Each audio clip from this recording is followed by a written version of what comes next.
ಎರಡನೇ ತರಗತಿ ಪದ್ಯ ಕಾಮನ ಬಿಲ್ಲು. ಈ ಪದ್ಯವನ್ನು ಬರೆದವರು ಕುವೆಂಪು.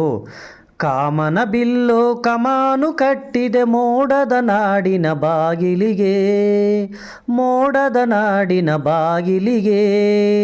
ಬಣ್ಣಗಳೇಳನು ತೋರಣ ಮಾಡಿದೆ, ಕಂದನ ಕಣ್ಣಿಗೆ ಚಂದವ ನೋಡಿದೆ, ಕಂದನ ಕಣ್ಣಿಗೆ ಚಂದವ ನೋಡಿದೆ.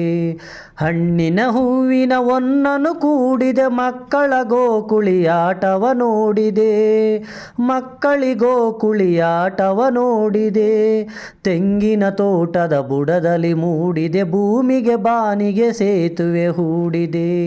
ತೆಂಗಿನ ತೋಟದ ಬುಡದಲ್ಲಿ ಮೂಡಿದೆ, ಭೂಮಿಗೆ ಬಾನಿಗೆ ಸೇತುವೆ ಹೂಡಿದೆ. ಕಾಮನ ಬಿಲ್ಲು ಕಮಾನು ಕಟ್ಟಿದೆ ಮೋಡದ ನಾಡಿನ ಬಾಗಿಲಿಗೆ, ಮೋಡದ ನಾಡಿನ ಬಾಗಿಲಿಗೆ.